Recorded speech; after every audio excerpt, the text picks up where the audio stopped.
Hi everyone, can you hear me okay? Yes. Yes. Perfect. So first of all, thanks for having us here. Really happy to be here, and well done to all the speakers this morning. Really brilliant so far. So I'm here to speak on behalf of Dublin Business School a little bit about the college, and then I'll pass over to my colleagues to discuss our programmes in more detail. So for those of you that aren't as familiar with Dublin Business School, we're the largest independent third level education provider in Ireland. We've over 9,000 students each year come into our campus, and that's between about over 80 undergrad and postgrad programmes. So any questions on any of those outside of what we're focused on here, come talk to me. More than happy to go through them in more detail. So just a little bit about ourselves. Like I said, city centre location, really accessible, and the programme we're going to focus on later is QQI accredited, and it's recognised by the Library Association of Ireland as well. So just to touch on that. And one thing worth mentioning, we won the Best Library Team 2023, so really, really positive, constantly investing in the library and everything, so something that we're really proud of. And then just a few bits about it. So we have an online library that all students have access to, and recently we've refurbished the library that's based in our Ainger Street campus. So that's open to all students across every discipline. And also there's a careers hub then as well as part of that, just because all of our courses have a career focus. Just a little bit about access, if anyone isn't as familiar how to get there, more than happy to chat about it, but really good location, accessible from all over the country. And just on the programme that we're going to focus on today, which is relevant for everyone here, it's the MSc in Information and Library Management. So it's a master's degree, it's level 9, as I mentioned before, QQI accredited, and you can take it full-time or part-time. So full-time is 1 year, and part-time then 2 years, so that's usually a couple of evenings per week. And on the admissions, so that would be where I would come in. We have a team of people on admissions. So all you need to get in is a second-class primary honours degree from any discipline. So it's open for people that are maybe looking to change careers and move into this sector, or if you've kind of got an entry-level job in the area and you want to progress and get promoted, you can do it then as well to upskill yourself. So it's open to people at different levels of their career.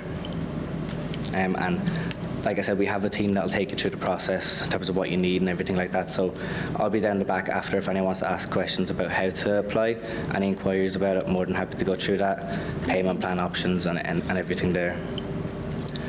So for the price, for part-time it's $5,500 per year, and for full-time it's $8,900.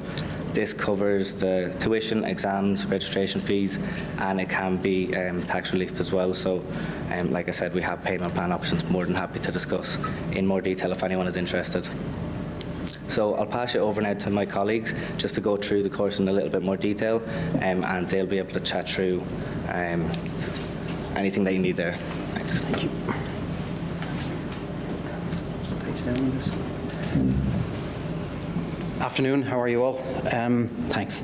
Okay, so this course in DBS is structured in conjunction obviously with the LAI and in conjunction with QQI, as Peter has alluded to.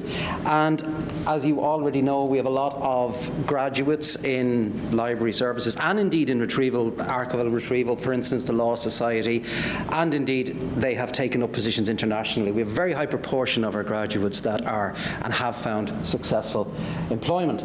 And again, as you can see, to step outside the library realm for a second, you can taxonomy, somewhere between tax and taxidermy in the dictionary, library, IT management, all of that sort of thing. Part of the rationale behind organisations and in terms of graduate and postgraduate hiring is the level to which the graduates have aspired to. And it's not to say that the qualification is secondary, it's more to say that they can be educated to a certain level. There's an awful lot of ideas, or there's a lot of ideas rather, around that our graduates or graduates in general are pigeonholed, if you will, into a certain type or genre of employment opportunity. It's not the case. The employment scene in Ireland at the moment is vibrant. We can't even fill enough positions in terms of our own delivery of the course, and indeed the amount of high quality graduates and postgraduate students is phenomenal. Of course, other growth areas, and we work in conjunction. I teach technology and innovation on this course, and one of the things that I try and do and talk to the students about is critical thinking. And one of the things in the pillars of critical thinking that, I was saying it at lunch, in the absence of questioning comes blind acceptance, and I think Marilyn alluded to that in her keynote. So I think librarians transform lives, and one of the things as academics you want to hear as well, students saying, and, so, explain. That's what should be happening, and it's what we try and encourage in DBS. In fact, one of the things I don't like about PowerPoint presentations or PowerPoint slides, I think we should talk, chat, get to know each other, and instill in the classroom a level of acceptance, understanding and reasoning that is commensurate with the Level 9 programme and commensurate with a master's degree in it, or indeed an embedded qualification. It's what we do in DBS. You know, we might do a lot of things not, well, but we do this very well. So again, we have 9 modules in our course. It is recognised, it is ratified, as I've just said, and indeed we have, one of the things, again, our strengths, we do use industry speakers. We bring people in from all walks of life. We talk to students about managing, we talk to students about understanding and dealing with large cohorts of people, we talk to students about industry standards. Again, as Peter kind of alluded to in terms of fees and all that, we have it structured over 2 years, 2 semesters, 3 classes per week. And unfortunately, some of those involve me teaching. We can get to that. So in semester 1, it's broken down, as you can see, into an extensive timetable. I'm not going to waste your time going through this. You can see it.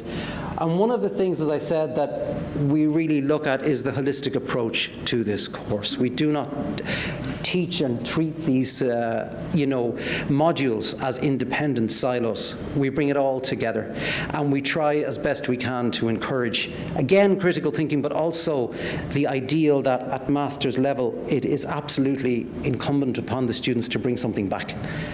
And the learning environment, in fact, I don't like the word learning. I think it should be understanding. The environment of understanding is propagated by that. And it's propagated again in the classrooms in DBS, where we sit around literally in tables like this and we discuss. It doesn't suit some students, and they're going, where's my PowerPoint? Oh yeah, where's my divorce? Anyway, so CPD option for qualified librarians. We have all these qualifications, we have all these embedded qualifications, and we have these certificates upon completion. At the end of the day, we offer, as I said, a holistic approach to teaching, a holistic approach to coursework, and a holistic approach to what we do.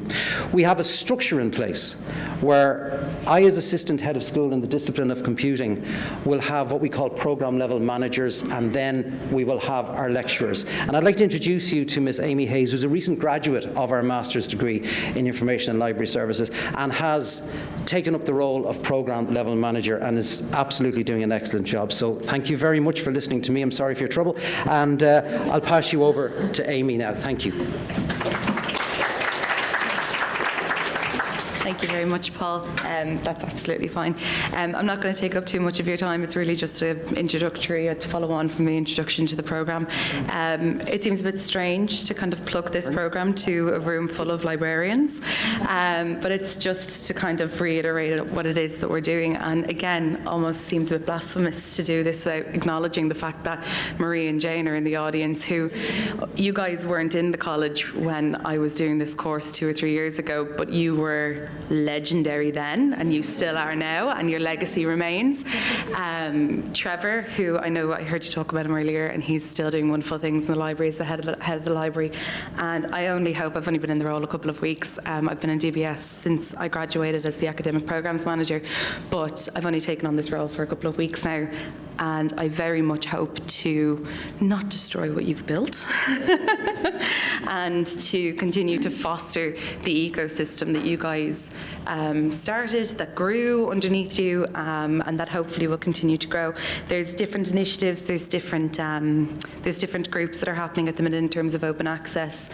We just had our journal launch for Dublin Business School's Applied Research Journal launch yesterday, and there's a working group about setting up some LibGuides for open access and OER and really getting them into the programme, and the students are absolutely, it's imperative to have them involved in that. So just to let you know what's hopefully on the horizon if I don't set the whole place on fire.